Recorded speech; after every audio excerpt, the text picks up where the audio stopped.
Good to go? Mm-hmm. Hi guys, my name is Saba. I'm an architecture major and I'm doing sustainable design as my topic. Now, most of you know that the environment that we're in is witnessing global warming. There's like ice caps melting and like greenhouse emissions, and it doesn't help that the buildings, like modern buildings like this one, they're one of the largest energy consumers. So they take about 2/3 of energy globally. And they produce 1/3 of greenhouse gas emissions. And sustainable design can dramatically reduce these cost effects. While most of you think of sustainable design, you think like, oh, it's just an added feature with added cost. Well, my proposition is that sustainable design can actually cut the cost of traditional building. And how does it do it? Well, one, it reduces the cost of the first cost. Two, it reduces like facility maintenance and repair. And three, it reduces infrastructure costs, such as like water, energy, landscaping, and waste. So let's start with the first cost. The National Renewable Energy Laboratory, they did a test on sustainable design features in a Biltmore place in Maryland. It was their prototype. And they added features such as like concrete with slag content, or recycled carpet, or different kind of wood on doors. And by doing so, they cut $51,000 off of their first cost, lowering their first cost by 2%. Another way you can downsize the cost of the first cost is by reducing the heating, ventilation, and air conditioning system. If you added things like a different kind of window, or like moving your building so you can have solar radiation, you use less of the air conditioning and ventilation system, which you save money. John Knott, who is the Island Preservation Partnership, he said with this technique, we can actually prove to our clients how much money they were saving. So my second claim is that using durable, long-lasting, sustainable materials, you cut down maintenance and repair costs. For example, if you change fluorescent light bulbs, to fluorescent light bulbs, you have 10,000 hours more of energy. That's fewer lamp changes and reduced maintenance costs. They did a case study in a laboratory in Illinois that they just changed the seed they use for grass and trees, and they reduced their water requirements by 80% and their maintenance costs by 50%. My third claim is that sustainable design buildings reduce infrastructure costs. So, for example, the cost of energy. Green buildings, they use 30% less energy than traditional buildings, according to the California Department of General Services. Something as simple as adding skylights can decrease the light energy consumption by 48% and have savings of $3,000 in annual energy costs. Another infrastructure cost is water. If you change like to low-flow shower heads or no water urinals, for example, you can cut water consumption by a lot.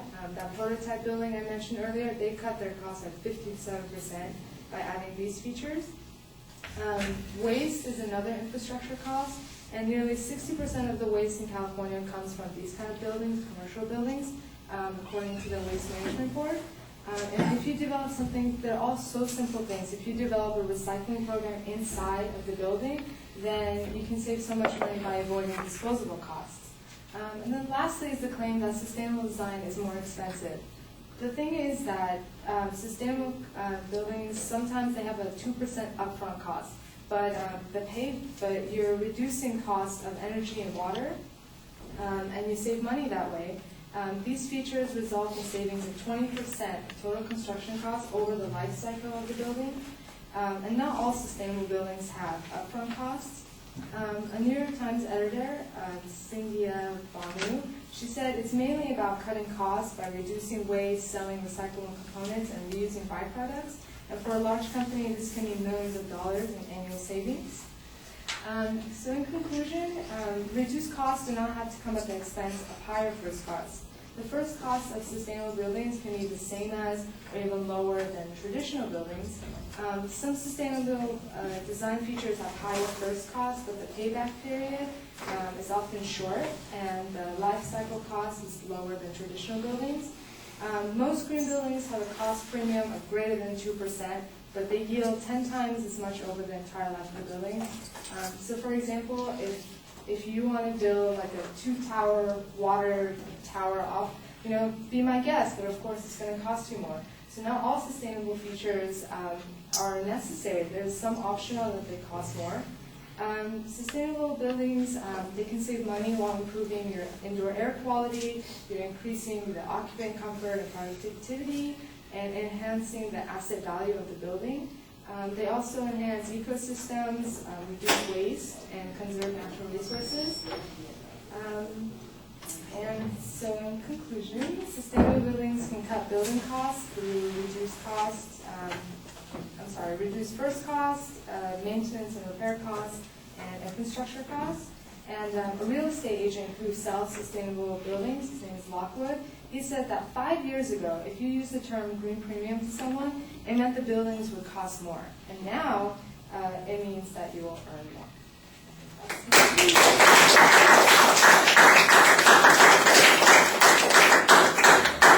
Thanks for waiting, everybody.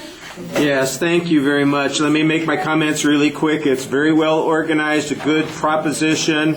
There's a lot of statistical information. Sometimes you could use a little bit more explanation of those processes. It feels sometimes like the statistics are coming at us rat-a-tat. I did like the quote that you used at the end. I thought it gave you an excellent summary and exit line. All right, thank you all very much. Have a good weekend.